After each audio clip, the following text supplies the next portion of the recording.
No matter your political belief, age, or income level, everyone uses roads and vehicles to get around. Gas taxes and fees from renewing car tabs pay for highways and public transportation. Some think that reliance on the sticker fees has gone too far. Voters now have a chance to fight back against the sticker shock. Initiative 976 would drastically reduce how much is collected when you renew your tabs. Additional fees and the motor vehicle excise tax would be repealed. Car tabs would be capped at $30, and any future fees tied to a car's value would need voter approval, and that value must be based on Kelley Blue Book, not suggested retail prices. Everyone knows basic math. There's two sides to every equation. The initiative, Morning. We're working to defeat Initiative 976. Have you heard about it? has public transportation advocates like Andrew Villeneuve worried. It's extremely concerning because Washingtonians need freedom of mobility. The No on I-976 campaign says transportation projects across the state are at risk. The state estimates passage would eliminate more than $4 billion in tax revenue by 2025, funding for road construction and maintenance, trains, and ferries.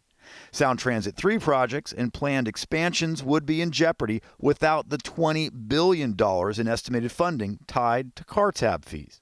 Public transit, like King County Metro, would lose out, along with 60-plus cities currently using car tab fees to fund road projects. It repeals funding for Sounder expansion. Critics fear the cuts to transportation would have a ripple effect. Our housing market, our economy, our communities, our livelihoods, it all depends on us rejecting Initiative 976 by November 5th. It is truly one of the most laughable arguments that the opponents make. Tim Eyman has made a career out of backing anti-tax initiatives. 20 years ago, voters passed his original call for $30 car tabs. The state has held him in contempt for violating campaign laws since. Voting for a bowl of ice. Opponents have commonly referred to the initiative as Tim Eyman's I-976. This November, we get a vote to do it for the third time. Eyman thinks voters are so frustrated with increasing fees, they don't care who's behind the initiative. And when it comes to the potential losses in transportation funding, Eyman says the state should tap into reserves in the rainy day fund. Say that these programs are absolutely critical and our entire economy will collapse